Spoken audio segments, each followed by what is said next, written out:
Hello नमस्कार। तो कैसे हो आप सभी। स्वागत है आप सबका आपके अपने YouTube channel him study group में। तो आज आपके लिए हम एक और मॉक टेस्ट जो लेके हाजिर है, जिसमें कि आपका HPGK रहेगा, हिंदी व्याकरण रहेगा और आपका जो है वो रहेगा साथ में इंग्लिश ग्रामर। और इंग्लिश ग्रामर जो वो प्रीवियस ईयर के क्वेश्चन है जो HP पटवारी में आए थे 2017-18 में। कब हुआ था पेपर? 2017 या 16 का। उसके जो प्रीवियस ईयर के क्वेश्चन है इंग्लिश ग्रामर के वो देखेंगे हम, ठीक है। बाकी हिंदी व्याकरण और HPGK ये मॉक टेस्ट आपके चले जाते हैं, जिसमें आपका इंडियन जीके का भी कवर होता है। एक दिन आपका इंडियन जीके और हिंदी ग्रामर या इंग्लिश ग्रामर, और एक दिन आपका HPGK हिंदी ग्रामर और इंग्लिश ग्रामर का चलता है। तो जैसा कि आपको पता है कि वीडियो हर रोज़ शाम को 7:30 बजे अपलोड होती है, तो अपना टाइम से वीडियो को वॉच आउट कर लेना। और आप हमारे टेलीग्राम चैनल से भी जुड़ सकते हो, जिसका लिंक जो वो डिस्क्रिप्शन बॉक्स में दे रखा है। तो चलिए स्टार्ट करते हैं आज का फर्स्ट क्वेश्चन। तो फर्स्ट क्वेश्चन आपका किस नैना देवी मंदिर जो वो हिमाचल प्रदेश के किस ज़िले में स्थित है? तो नैना देवी मंदिर जो वो सोलन में है, शिमला में है, चंबा में है या बिलासपुर में है? तो नैना देवी जो टेम्पल है वो हिमाचल प्रदेश के बिलासपुर डिस्ट्रिक्ट में स्थित है, नैना देवी का मंदिर। चलते हैं नेक्स्ट क्वेश्चन की ओर। नेक्स्ट क्वेश्चन है कि हांगरंग घाटी, हैंगरंग या हांगरंग घाटी कुछ भी बोल सकते हैं आप, ठीक है। हांगरंग वैली, तो हांगरंग वैली जो है वो ये कौन से ज़िले में जो वो स्थित है? हांगरंग वैली, तो ये जो सोलन में है, शिमला में है, सिरमौर में है या फिर किन्नौर में है? तो हांगरंग वैली जो वो हिमाचल प्रदेश के किन्नौर ज़िले में स्थित है। किन्नौर ज़िले में स्थित है आपकी हांगरंग वैली। चलते हैं नेक्स्ट क्वेश्चन की ओर। नेक्स्ट क्वेश्चन है कि सप्रून घाटी हिमाचल प्रदेश के किस ज़िले में स्थित है? तो सप्रून घाटी जो ये किस में है? सोलन में है, ठीक है, या फिर चंबा में है, शिमला में या सिरमौर में है? तो ये सप्रून घाटी हिमाचल प्रदेश के कौन से डिस्ट्रिक्ट में स्थित है? तो ये हिमाचल प्रदेश के सोलन डिस्ट्रिक्ट में स्थित है आपकी सप्रून घाटी। तो सोलन इसका राइट आंसर हो जाएगा। चलते हैं नेक्स्ट क्वेश्चन की ओर। नेक्स्ट क्वेश्चन है कि पांडवों ने अपना 12 वर्ष का वनवास कहाँ बिताया था? तो बिलासपुर में बिताया था, सिरमौर में बिताया था, काजा में बिताया था या महासू में? तो पांडवों ने अपना 12 वर्ष का जो वनवास था ये काटा था महासू में। तो महासू इसका राइट आंसर हो जाएगा। चलते हैं नेक्स्ट क्वेश्चन की ओर। नेक्स्ट क्वेश्चन है कि पूर्व वैदिक काल में शिवालिक पहाड़ियों में कौन निवास करता था? तो पूर्व वैदिक काल में शिवालिक पहाड़ियों में किन्नर निवास करते थे, आर्य, नागा या फिर दास? तो ये जो थे जो वैदिक काल में ये दास निवास करते थे, ठीक है, दास इसका राइट आंसर हो जाएगा। चलते हैं नेक्स्ट क्वेश्चन की ओर। नेक्स्ट क्वेश्चन है कि कुल्लू वंश के राजाओं, जो कुल्लू वंश के राजा थे, तो इनकी प्रारंभिक गद्दी कहाँ थी? तो ये मगध में थी, बिहार में थी, हरिद्वार में थी या फिर प्रयाग में? तो प्रयाग में थी इनकी प्रारंभिक गद्दी, प्रयाग उत्तर प्रदेश, ठीक है, प्रयाग उत्तर प्रदेश में। तो चलते हैं नेक्स्ट क्वेश्चन की ओर। जो कुल्लू वंश के राजा थे उनकी प्रारंभिक गद्दी जो थी प्रयाग उत्तर प्रदेश से थी। तो चलते हैं नेक्स्ट क्वेश्चन की ओर। नेक्स्ट क्वेश्चन है आपका धामी सत्याग्रह। जो धामी सत्याग्रह हुआ था इसके नेता कौन थे? पंडित पद्मदेव सिंह थे, भागमल सोठा थे, ठीक थे, महात्मा गांधी थे या पृथ्वी चंद थे? तो धामी जो सत्याग्रह थे उसके जो नेता थे वो थे भागमल सोठा, भागमल सोठा। तो भागमल सोठा इसका जो वो राइट आंसर हो जाएगा। चलते हैं नेक्स्ट क्वेश्चन की ओर। नेक्स्ट क्वेश्चन है कि अमृता शेरगिल का संबंध हिमाचल प्रदेश के किस जिले से है? तो बिलासपुर से है, सिरमौर से है, सोलन से या शिमला से है? तो अमृता शेरगिल जो है एक क्या कौन थी अमृता शेरगिल? अमृता शेरगिल थी एक प्रसिद्ध चित्रकार, ठीक है, प्रसिद्ध चित्रकार थी अमृता शेरगिल, अमृता शेरगिल। और इनका संबंध जो वो हिमाचल प्रदेश के किस डिस्ट्रिक्ट से स्थित है, किस डिस्ट्रिक्ट से है, कौन से ज़िले से हैं? तो ये शिमला से है, शिमला इसका राइट आंसर हो जाएगा। चलते हैं नेक्स्ट क्वेश्चन की ओर। नेक्स्ट क्वेश्चन आपका हिमाचल प्रदेश हरियाणा की कौन सी दिशा में स्थित है? तो ये ऐसा नहीं पूछा गया कि हरियाणा हिमाचल प्रदेश की कौन सी दिशा में, पूछा गया हिमाचल प्रदेश पूछा गया कि हिमाचल प्रदेश जो वो हरियाणा की कौन सी दिशा में स्थित है? तो हरियाणा की उत्तर दिशा में स्थित है हिमाचल प्रदेश, हरियाणा की उत्तर दिशा में, उत्तर जो दिशा है उत्तर दिशा में स्थित है हिमाचल प्रदेश। और ऐसे पूछा जाए कि हिमाचल प्रदेश जो मतलब हरियाणा की कौन सी दिशा में स्थित है? तो उत्तर प्रदेश, ठीक है। और ऐसे पूछे हिमाचल की दक्षिण दिशा में कौन सा है, तो हिमाचल की दक्षिण दिशा में हरियाणा है। क्वेश्चन थोड़ा घुमा के पूछा गया, लेकिन इसी में ही ऐसे क्वेश्चन पूछे जाते हैं कि हिमाचल प्रदेश हरियाणा की कौन सी दिशा में स्थित है, तो ये उत्तर दिशा में स्थित है। लेकिन ऐसे पूछे जाए कि जो हरियाणा वो हिमाचल प्रदेश की कौन सी दिशा में स्थित है, तो फिर दक्षिण में। तो ये क्वेश्चन का फेयर है, बस बाकी कुछ नहीं है। तो हिमाचल प्रदेश जो वो हरियाणा की दिशा पूछे, हरियाणा की कौन सी दिशा में स्थित है, तो उत्तर प्रदेश में, उत्तर दिशा में, ठीक है, उत्तर दिशा हो जाएगा। चलते हैं नेक्स्ट क्वेश्चन की ओर। नेक्स्ट क्वेश्चन है कि आयुर्वेदिक कॉलेज पपरोड़ा कब स्थापित किया गया था, 1988 में, 1972 में, 1978 में या 1982 में। तो आयुर्वेदिक कॉलेज जो पपरोड़ा है, पपरोड़ा, ठीक है, ये 1978 में जो स्थापित किया गया था। कौन से डिस्ट्रिक्ट में, ये कांगड़ा डिस्ट्रिक्ट में स्थित है आपका आयुर्वेदिक कॉलेज पपरोड़ा, 1978, 1978।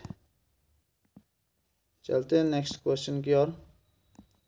नेक्स्ट क्वेश्चन अब हिंदी का आपका कि किस तिथि को हिंदी को राजभाषा के रूप में मनाने का निर्णय लिया था, ठीक है।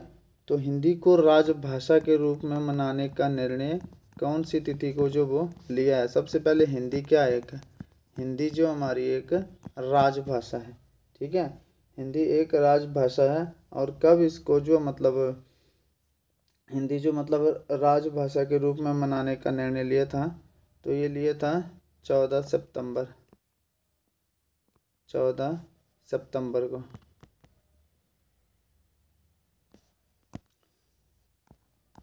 तो 14 सितंबर 1949 को, ठीक है,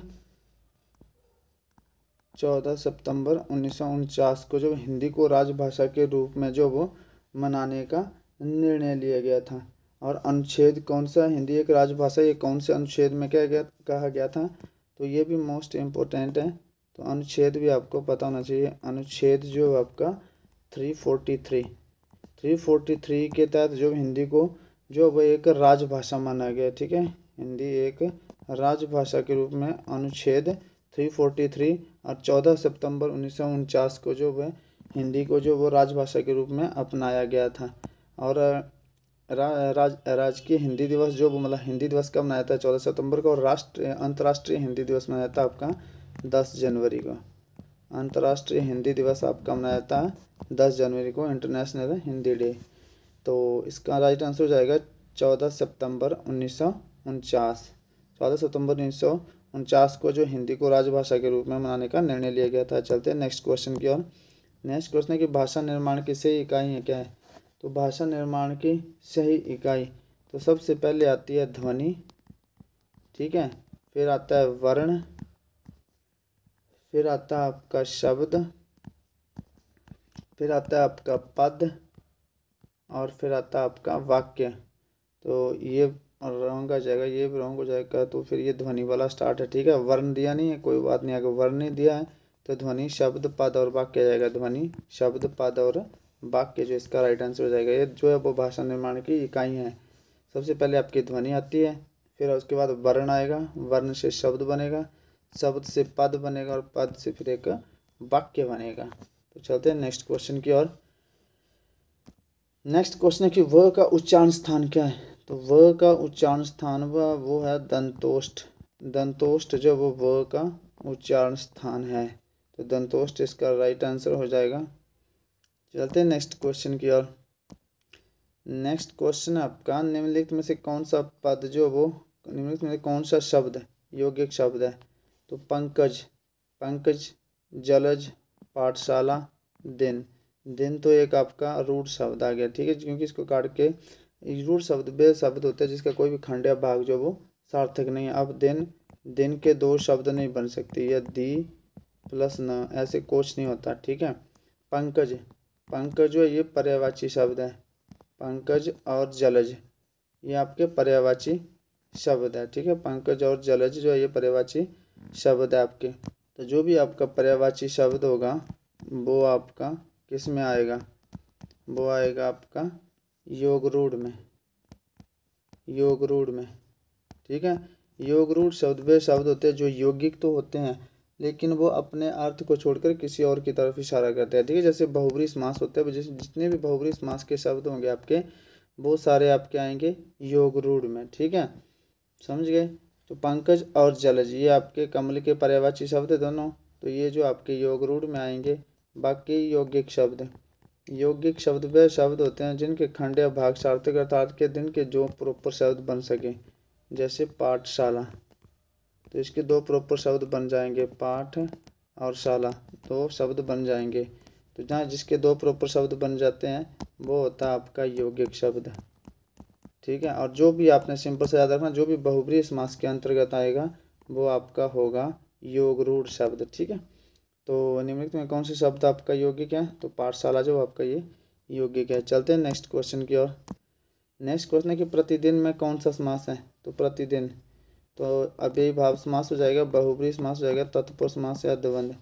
तो आपको पता है कि जहाँ पे ये उपसर्ग आ जाए, ठीक है, ये उपसर्ग आ जाए, आ यनु यथा प्रति निर्भर, ये सारे उपसर्ग लग जाएं, ठीक है। उपसर्ग, उपसर्ग क्या होते हैं, जो शब्द से पहले लगते हैं वो उपसर्ग होते हैं, और जो प्रत्यय होते हैं वो शब्द के बाद में लगते हैं, ठीक है। ये सारे उपसर्ग आ जाएं, वो समास जो आपका वो हो जाता है अव्ययीभाव समास। कौन सा समास है, अव्ययीभाव समास होता है, ठीक है।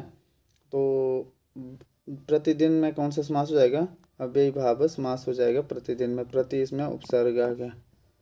तो चलते हैं नेक्स्ट क्वेश्चन की ओर।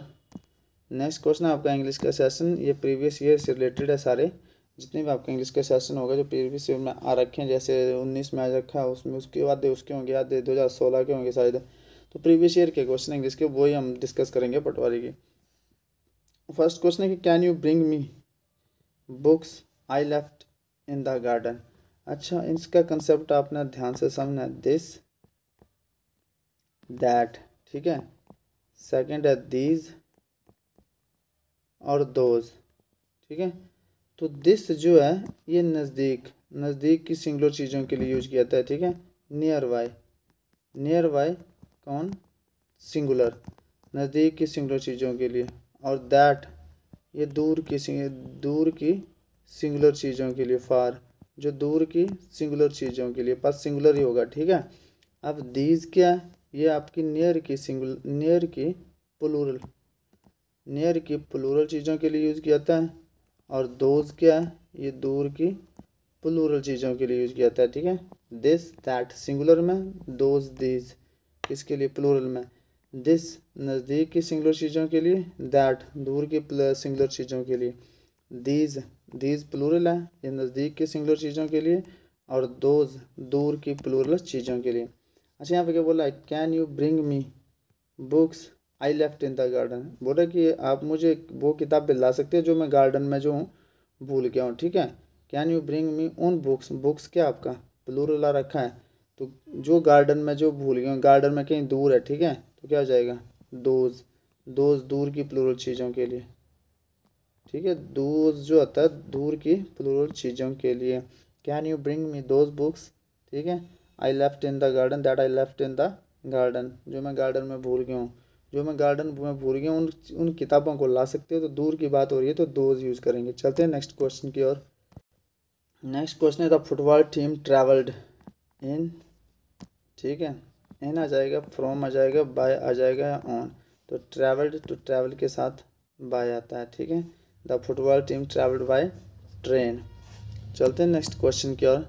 नेक्स्ट क्वेश्चन है कि he takes much interest painting landscape, तो फोर इन ऑफ या टू, तो इंटरेस्ट इन आ जाएगा, इंटरेस्ट इन पेंटिंग लैंडस्केप।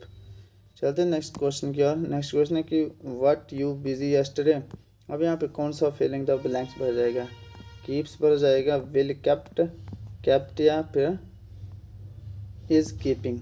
तो यस्टरडे पास्ट की बात कर रहे हैं, ठीक है, तो ये टेंस कौन सा आपका पास्ट इंडेफिनिट। बस टेंस पहचानने आ गए तो आप इजीली इनको फिलअप जो है वो कर सकेंगे। तो व्हाट केप्ट आ जाएगा, कीप की सेकंड फॉर्म, कीप की सेकंड फॉर्म, कीप, केप्ट और केप्ट, तो कीप की सेकंड फॉर्म जो वहाँ पे आ जाएगी केप्ट, क्योंकि पास्ट की बात करी गई और पास्ट में जो वो सेकंड फॉर्म का यूज़ जो वो होता है।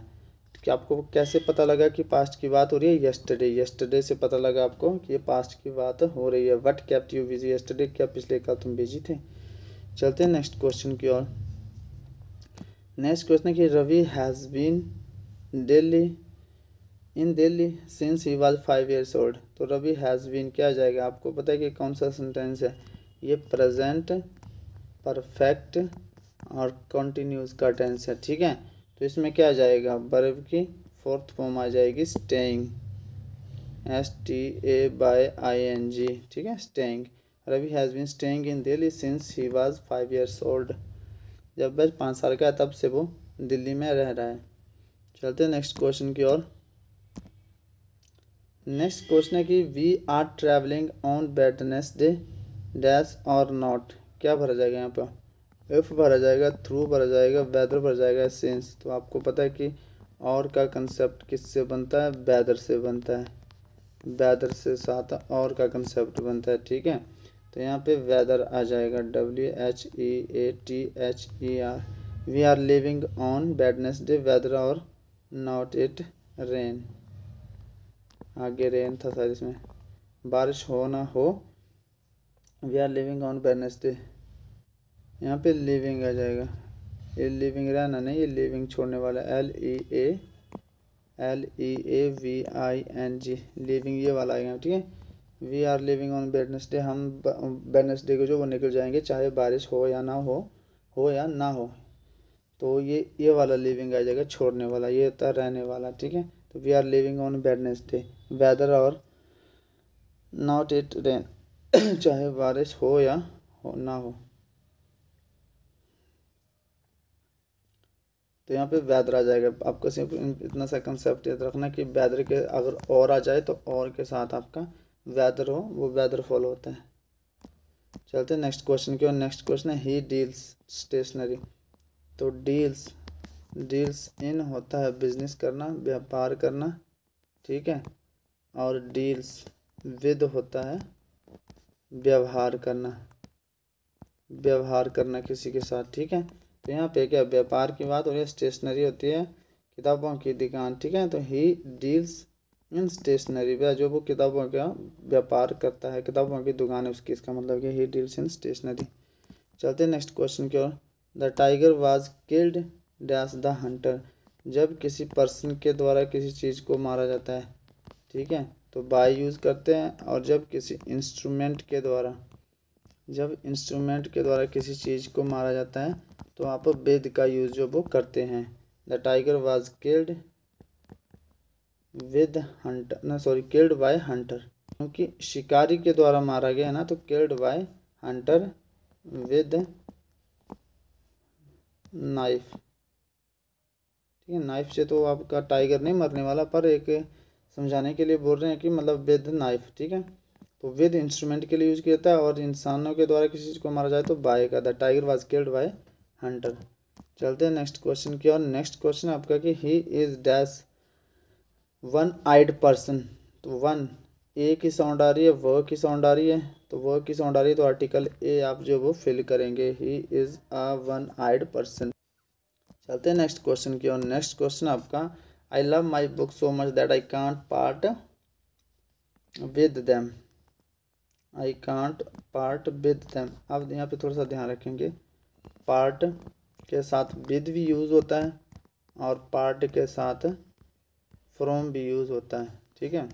पार्ट विद जब आप किसी थिंग से अलग नहीं रह सकते, किसी थिंग कोई चीज़ वस्तु से अलग नहीं रह सकते, तो पार्ट विद का यूज़ करते हैं। पार्ट फ्रॉम जब आप किसी पर्सन से जो वो अलग नहीं रह सकते, जैसे आई can't part from my mother. तो इसका मतलब है कि मैं अपनी माता से अलग नहीं रह सकता, ठीक है।